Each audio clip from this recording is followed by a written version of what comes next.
এই দুনিয়ার জীবনে আপনার দুনিয়ার বাড়ি গাড়ি টাকা পয়সা রিজিক ব্যবসা বাণিজ্য স্ত্রী সন্তান এগুলোকে নিয়ে এত বিচলিত হওয়ার কিছু নাই। আপনার আমার তাকদিরে যা লেখা হয়েছে এর একটা দানা আপনি বেশি খেয়ে পৃথিবী থেকে যাবেন না। আর আপনার আমার রিজিকে যা আছে তার এক চুল রেখে আপনি দুনিয়া থেকে যাবেন না। এটাই চূড়ান্ত সত্য কথা।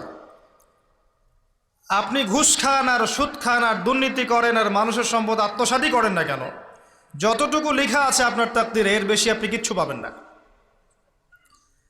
আর আপনি হালালে থাকার জন্য যতই কষ্ট করেন, হালালে আছেন, সবজি বিক্রি করে খাচ্ছেন, আপনি ছোটোখাটো ব্যবসা করছেন, মানুষ আপনাকে দাম দেয় না, আন্ডারএস্টিমেট করে, গরিব বলে, ফকির মিসকিন বলে, কিন্তু আপনার তাকদিরে যা আছে আপনি সেটাই পাবেন, এর বেশি আপনি কিচ্ছু পাবেন। হুয়াল আউয়ালু ওয়াল আখির, আল্লাহ পাক প্রথম এবং আল্লাহই শেষ। কুল্লু মান আলাইহা ফান ওয়া ইয়াবকা ওয়াজহু রাব্বিকা যুল জালালি ওয়াল ইকরাম, প্রত্যেকটা বিষয় ফানা হয়ে যাবে, কিচ্ছু থাকবে না। এখন আপনি পৃথিবীতে যা দেখছেন এগুলোর কিছুই থাকবে না।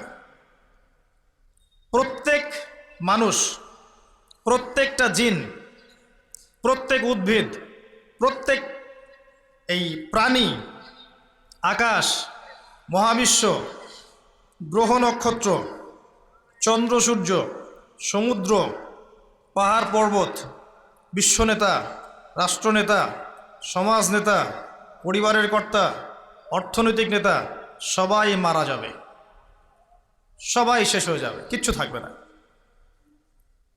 এই বিষয়টা আগে ভালো করে হজম করতে হবে যে আমরা এখানে থাকতে আসিনি, আমরা এই দুনিয়ায় থাকতে আসিনি, আমরা এখানে এসেছি চলে যেতে।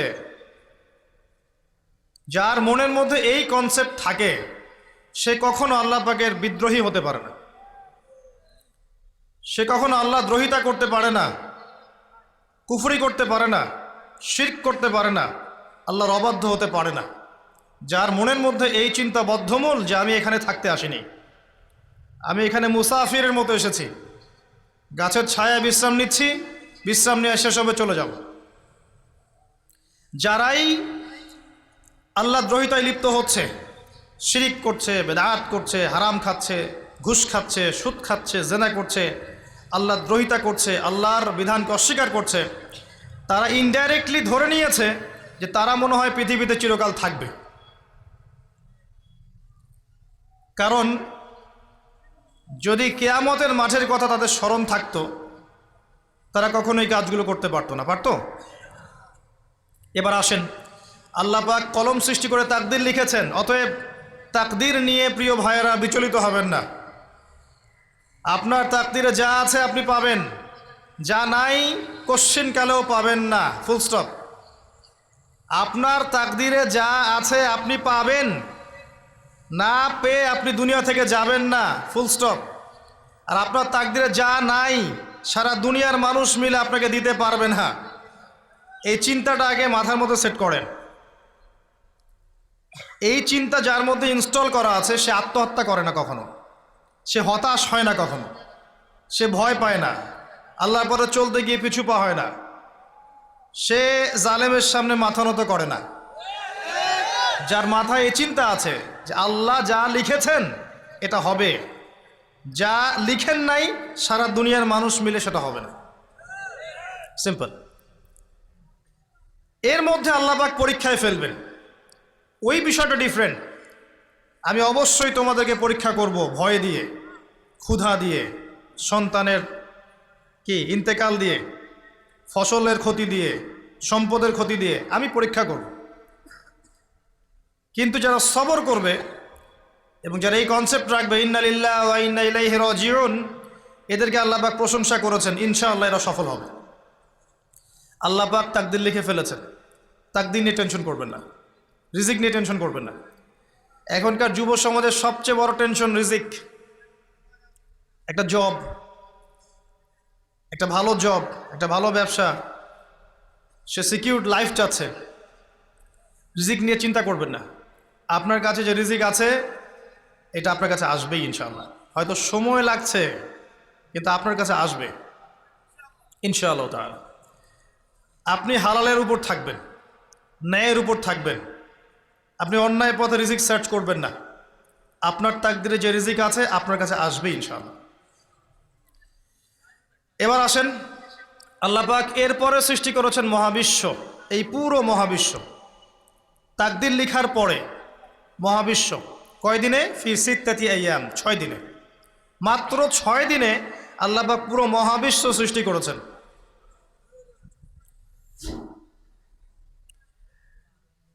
হুয়াল্লাযী খালাকাস সামাওয়াতি ওয়াল আরদা ফি সিত্তাতি আইয়াম সুম্মা ইস্তাওয়া আলাল আরশ। সূরা হাদীদের মধ্যে একটা আছে, তিনি সেই আল্লাহ যিনি এই মহাবিশ্ব সৃষ্টি করেছেন 6 দিনে, এরপরে আরশের উপর সমাসীন হয়েছেন। আল্লাহ পাক এর একদিন আমাদের একদিনের মতো নয়, বরং কিয়ামতের মাঠে যেদিন আমরা দাঁড়িয়ে থাকব এই দিনটা হবে আল্লাহর হিসেবে 50,000 বছরের সমান। মানুষ অস্থির হয়ে থাকবে, বিচার শুরু হচ্ছে না কেন। অপেক্ষা করা কাজটা খুব যন্ত্রণাদায়ক, তাই না? কারো জন্য অপেক্ষা করে আছেন, 1 ঘন্টা পর আসবে, এলো না, আপনি অস্থির হবেন। 2 ঘন্টা পর এলো না, 10 ঘন্টা পর এলো না, আপনি অস্থির হবেন, পায়চারি করবেন, বই পড়বেন, নাস্তা খাবেন, হাঁটাহাঁটি করবেন, আপনি ব্যাকুল হয়ে যাবেন। অপেক্ষা করা একটা ডিফিকাল্ট কাজ। কিয়ামতের মাঠে মানুষ 50,000 বছর অপেক্ষা করবে, বিচার শুরু হচ্ছে না কি জন্যে। সবাই গিয়ে ধন্না দিবে, প্রথমে আদম আলাইহিস সালাম, তারপরে নূহ আলাইহিস সালাম, ইব্রাহিম, মূসা, ঈসা আলাইহিমুস সালাম। আল্লাহর কাছে একটু সুপারিশ করেন, বিচার যেন শুরু হয় অ্যাটলিস্ট। কেউ কিচ্ছু করতে পারবে না, কারণ সবাই বলবে ইয়া নাফসি ইয়া নাফসি। দূর থেকে একজনের আওয়াজ আসবে, যিনি ইয়া নাফসি বলছেন না, যিনি বলছেন ইয়া উম্মতি ইয়া উম্মতি। সবাই তার কাছে যাবে এবং তিনি আমাদের নবী মুহাম্মদুর রাসূলুল্লাহ সাল্লাল্লাহু আলাইহি ওয়াসাল্লাম সিজদায় পড়ে যাবেন এবং তার উম্মার জন্য সুপারিশ করবেন। উম্মার কবিরা গুনাহগার ব্যক্তিদেরকে সুপারিশ করে তিনি জান্নাতে নিয়ে যাবেন ইনশাআল্লাহ। আল্লাহ তাকে ওয়াদা করেছেন, হে নবী, তোমার উম্মতের কোনো ব্যক্তি যদি শিরিক না করে আমার সামনে উপস্থিত হয় আমি তাকে মাফ করে দেব ইনশাআল্লাহ। হাদিসে কুদসির মধ্যেও আছে যে হে আদম সন্তান, তুমি যদি দুনিয়ার সমান পাপ নিয়ে, আসমান জমিন সমান পাপ নিয়ে আমার সামনে দাঁড়াও, কিন্তু আমার সাথে কাউকে শরিক করনি, তাহলে আমি আল্লাহ তোমার সামনে আসমান জমিন সমান ক্ষমা নিয়ে উপস্থিত হব ইনশাআল্লাহ। শোনেন, 1000-999 জন মানুষ জাহান্নামে যাবে, প্রতি 1000-999 জন মানুষ জাহান্নামে যাবে। সহিহ বুখারীর হাদিস 4 বার এসেছে। এখানে ইকুয়েশনটা এমন না যে ম্যাথামেটিক্যালি ক্যালকুলেট করতে হবে, এমন নয়। এটা দিয়ে আধিক্য বোঝানো হচ্ছে, বেশিরভাগই জাহান্নামে যাবে। এই কথা আল্লাহ পাক কিন্তু সূরা আরাফের মধ্যেও বলেছেন 179 নম্বর আয়াতে, ওয়ালাকাদ যারানা লিজাহান্নামা কাসীরাম মিনাল জিন্নি ওয়াল ইনস। একই বিষয়ে কোরআন হাদিস পরস্পর মিলে যায়। এখানে একটা বিষয় বুঝতে হবে, আল্লাহ পাক বলেছেন সূরা নিসার মধ্যে, ইন্নাল্লাহা লা ইয়াগফিরু আন ইউশরাকা বিহি ওয়া ইয়াগফিরু মা দুনা যালিকা লিমান ইয়াশা। আল্লাহ পাক তার সাথে শিরকের গুনাহ মাফ করবেন না, এছাড়া যে কোনো গুনাহ আল্লাহ পাক যাকে ইচ্ছা মাফ করতে পারেন।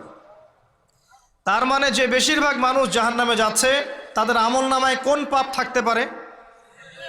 কথা বোঝা যাচ্ছে কি? নিঃসন্দেহে তাদের আমল নামায় শিরকের পাপ থাকবে। এটা বুঝতে আপনাকে পিএইচডি করার দরকার নাই। আল্লাহ পাক শিরক ব্যতীত যে কোনো পাপ যাকে ইচ্ছা মাফ করতে পারেন। তার মানে তারা জাহান্নামে যাচ্ছে বিকজ অফ শিরক। আমাদের মুসলিমরা এখন শিরক বোঝে না, অমুসলিমরা তো শিরক করেই। যেমন কেউ বলছে ওয়াকালাতিল ইয়াহুদ উযাইরুন ইবনুল্লাহ, ইহুদিরা বলছে উযাইর আল্লাহর সন্তান, নাউযুবিল্লাহ, শিরক। অথচ ওরাই এখন বিশ্বকে রুল করছে, তাই না? ওয়াকালাতিন নাসারা আল মাসীহ ইবনুল্লাহ, নাসারা বলছে যে ঈসা ইবনে মারইয়াম আল্লাহর সন্তান, তাই না? অথচ ওই সভ্যতাই এখন বিশ্বকে রুল করছে। যালিকা কাউলুহুম বিআফওয়াহিহিম, এটা ওদের মুখের কথা, এটা জাস্ট মুখের কথা। আবার অনেক সময় দেখা যায় যে আল্লাহকে বাদ দিয়ে আমরা মাধ্যম পূজাও করছি। অমুসলিমরা তো শিরিক করছেই, যারা মুসলিম তারা দেখবেন আল্লাহকে বাদ দিয়ে মাধ্যম পূজা শুরু করেছে। মাজারের পূজা করছে, কবরের পূজা করছে, মৃত ব্যক্তির ওসিলায় পার পাওয়ার চেষ্টা করছে। মুসলিম থেকে দেখবেন তাকদীরকে অস্বীকার করছে, আল্লাহর হালালকে হারাম করছে, আল্লাহর হারামকে হালাল করছে। মুসলিম থেকে দেখবেন যে হাতে একটা আংটি পড়েছে, ভাই কী জন্য পড়েছেন? এই রোগ ভালো হবে আমার। গলায় একটা বালা ঝুলিয়েছে, কোমরে একটা মাদুলি, ভাই এগুলো কেন? এগুলোতে রোগ ভালো হবে। মুসলিমদের কথা বলছি, অমুসলিমদের কথা বাদ দেন। যারা বলছে আল্লাহর সন্তান আছে, ওদের কথা তো বলার দরকার নেই আমাদের, কারণ এগুলো স্পষ্ট শিরক। তবে এতটুকু বলি যে 25শে ডিসেম্বরে যারা বলেছে মেরি ক্রিসমাস, বলেছে না? 25শে ডিসেম্বর যারা বলেছে মেরি ক্রিসমাস, মুসলিমদের মধ্যে এরা স্বীকার করে নিয়েছে যে ওই দিন আল্লাহ রাব্বুল আলামিন ঈসা আলাইহিস সালামকে জন্ম দিয়েছেন। নাউযুবিল্লাহ, নাউযুবিল্লাহি মিন যালিক। আর এটা এত বড় একটা কথা, এই কথা যদি আসমান জমিন আর পাহাড় শুনে রিয়্যাক্ট করতে পারতো, থরথর করে কেঁপে ভেঙে যেত এরা। সূরা মারিয়ামের শেষের দিকে পড়ে দেখেন, ওয়াকালু ইত্তাখাযার রাহমানু ওয়ালাদা লাকাদ জি'তুম শাইআন ইদ্দা তাকাদু আস-সামাওয়াতু ওয়াল আরদু ইয়াতাফাত্তারনা মিনহু ওয়া তানশাক্কুল আরদু ওয়া তাখিররুল জিবালু হাদ্দা। পড়েন অর্থটা। আসমান জমিন পাহাড় যদি এই কথা শুনে রিয়্যাক্ট করতে পারতো, এরা চৌচির হয়ে যেত। এত বড় একটা কথা বলেছো তোমরা যে ঈসা আলাইহিস সালামকে আল্লাহ পাক জন্ম দিয়েছেন। আউযুবিল্লাহ। তো এরা তো শিরক করছেই। মুসলিমরাও দেখবেন এই যেগুলো বললাম, আল্লাহকে বাদ দিয়ে অন্যের কাছে দোয়া করছে, আল্লাহকে বাদ দিয়ে অন্যকে সেজদা করছে, আল্লাহকে বাদ দিয়ে অন্যের কাছে নজর মানত করছে, আল্লাহকে বাদ দিয়ে অন্যের জন্যে জবাই করছে, আল্লাহর তাকদীরকে অস্বীকার করছে, আল্লাহর হালালকে হারাম করে নিচ্ছে, আল্লাহর হারামকে হালাল করে নিচ্ছে। দেখবেন মুসলিমরা করছে। এবার মুসলিম জেনারেশন, এমন একটা প্রজন্ম বের হয়েছে এখন, ইয়াং জেনারেশনের, তারা বলছে যে এই মহাবিশ্ব বিগ ব্যাং থেকে সৃষ্টি হয়েছে, আল্লাহ বলতে কিছু নাই। আপনি বোঝেন কি কারণে প্রতি হাজারে 999 পিপল জাহান্নামে কেন যাবে? কারণটা কি? শিরক। আর এই শিরকটা হচ্ছে আপনার চিন্তায়, আপনার কথায় এবং আপনার কাজে। চিন্তার মধ্যে শিরক। যেমন একজন ব্যক্তি চিন্তা করে আকীদা, যে আল্লাহ ছাড়া অমুকও সন্তান দিতে পারে।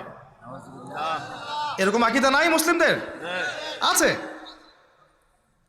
একজন বলছে আল্লাহ কল্যাণের মালিক আর শয়তান হচ্ছে অকল্যাণের মালিক। কথাটা শুনতে খুব ভালো লাগে না? অকল্যাণ হয়তো আল্লাহর পক্ষ থেকে আসে না, আল্লাহ পবিত্র, অকল্যাণ শয়তানের পক্ষ থেকে আসবে। ব্যাপারটা কি এমন? ভালো মন্দ, কল্যাণ অকল্যাণ, দুঃখ কষ্ট সুখ সবকিছু কার পক্ষ থেকে আসে? এমন নয় যে ভালোগুলো আল্লাহ দেন, অকল্যাণগুলো শয়তান দেয়। নাউযুবিল্লাহ। এরকম আকীদা আছে মানুষ। কিছু মানুষ বলছে তাকদীর বলতে কিচ্ছু নাই, মানুষ নিজেই তার কর্মের নিয়ন্ত্রণ, শিরক। কিছু মানুষ বলছে যে ভাগ্যই সব, মানুষের কাজের কোনো স্বাধীনতা নাই। মানে ভাগ্যই সব, আমার কাজের কোনো স্বাধীনতা নাই, আমি কলের পুতুল। চুরি করেছো কেন? আল্লাহ তাকদীরে লিখেছে তাই। সুদ খাও কেন? ঘুষ খাও কেন? রিলিফের মাল মেরে খাও কেন? আল্লাহ তাকদীরে লিখেছে তাই। এরকমও কিছু মানুষ আছে। প্রত্যেক পদে পদে আপনি শিরক পাবেন। আপনি আল্লাহকে ছাড়া সেজদা দেখতে পারবেন, আল্লাহকে ছাড়া মানুষ নজর করছে, মানত করছে, কসম করছে, কোরবানি করছে, সেজদা করছে, দোয়া করছে এবং ওসিলা পূজা করছে যে আল্লাহ বাদ দিয়ে অমুকে আমাকে পরকালে পার করিয়ে দিবে। নাউযুবিল্লাহ বলছেন ঠিকই, কিন্তু আমাদের দেশের বহু মানুষের আকীদা এমন যে আমাকে পরকালে পার করায় দেওয়ার লোক আছে, সমস্যা নাই। শোনেন, পরকালের প্রতিটা সুপারিশ আল্লাহর ইখতিয়ারে। একজন শহীদ, আল্লাহর পথের শহীদ, তিনি কিন্তু সুপারিশ করবেন, কিন্তু তিনি নিজের ক্ষমতায় করবেন না আল্লাহর ক্ষমতায় করবেন? আলেম, হাফেজ, আল্লাহর পথের যারা মুজাদ্দিদ ছিলেন, আল্লাহওয়ালা আউলিয়া মানুষ, নবীগণ, সিদ্দিকগণ, সুহাদা সুপারিশ করবেন নিজেদের ক্ষমতায় না আল্লাহর ক্ষমতায়? আকীদা স্পষ্ট না থাকলে তখন আমল করতে গিয়ে শিরক হয়ে যাবে। আর শিরক হলেই কি হবে? ওই যে বললাম, প্রতি হাজারে 999 জন মানুষ জাহান্নামে যাবে।